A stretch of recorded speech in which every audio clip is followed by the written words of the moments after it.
இந்த சிப்ஸ் பாக்கெட்லாம் வந்து ஒரு பக்கத்தை ஓப்பன் பண்ணிட்டு உள்ள சூடான சிக்கனையும் வெஜ்ஜிஸையும் போட்டு கலந்து சாப்பிட்ற ட்ரெண்ட் இப்போ சோஷியல் மீடியா பரவிட்டு இருக்கு. ஓகேங்களா, இந்த பேக்கேஜை வந்து டிசைன் பண்ணும்போது எஸ்பெஷலி இந்த ஃபுட் பொருள்லாம் டிசைன் பண்ணும்போது ஃபுட் கிரேடாக இருக்கா இல்லையான்னு கண்டிப்பாக செக் பண்ணுவாங்க. ஏன்னா இதில் எக்கச்சக்க பிளாஸ்டிக்ஸ் இருக்குது, பாலிஎத்திலின், பாலிப்ரோபிலின், அப்புறம் உள்ள வந்து ஒரு அலுமினியம் கோட்டிங்லாம் கொடுத்துருக்காங்க. ஸோ இந்த பிளாஸ்டிக் எல்லாமே அந்த ஃபுட் அஃபெக்ட் பண்ணக்கூடாதுன்னு கவர்மெண்ட் ரூல்ஸும் இருக்குது. அவங்க அதுக்கு ஏற்ற மாதிரி செக்கும் பண்ணுவாங்க. பட் செக் பண்ணும்போது ஒரு டெம்பரேச்சரில் செக் பண்ணுவாங்க. ஓகேங்களா, ஏன்னா டெம்பரேச்சர் ஏற்ற எல்லாமே இன்னொரு பொருள் கூட கெமிக்கலாக ரியாக்ட் பண்ண ஆரம்பிச்சிடும். ஸோ இந்த பேக்கெட்டையும் அவங்க ஃபுட் கிரேடாக செக் பண்ணும்போது ஒரு 50 டிகிரி செக் பண்ணியிருப்பாங்க. ஏன்னா இந்த பேக்கெட் மேக்ஸிமம் எங்கே எவ்வளோ டெம்பரேச்சர் இருந்துற போது ஒரு 40 டிகிரியில் இருக்கும், 45 டிகிரியில் இருக்கும் அவுட்டோர் வெயிலில் வச்சா கூட. சீரியஸ் என்ன பண்ணுவாங்கன்னா, இதுதான் வந்து ரியல் வேர்ல்டில் இது இருக்கக்கூடிய டெம்பரேச்சர்.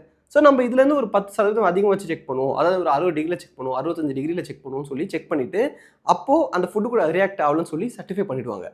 ஆனால் நம்ம இந்த சூடான ஒரு 100 டிகிரியில் இருக்க ஒரு கறியை தூக்கி உள்ளே போட்டோம்னா அந்த டைமில் அந்த பேக்கேஜிங்கில் இருக்க கெமிக்கல்ஸ் வந்து அந்த ஃபுட்டு கூட கலக்குதான்றது யாருக்குமே தெரியாது. ஏன்னா இந்த பேக்கெட் வந்து அதுக்காக டிசைன் பண்ணப்பட்டது கிடையாது. டெம்பரேச்சர் ரேட்டடான பாத்திரம் எதனா இருக்கும், அதில் போட்டு மிக்ஸ் பண்ணுங்கள். ஸோ இது போல் இன்ட்ரெஸ்டிங்கான இன்ஃபர்மேஷன் தெரிஞ்சுக்க நம்ம ENS சேனலை மறக்காமல் ஃபாலோ பண்ணுங்கள். தேங்க்யூ.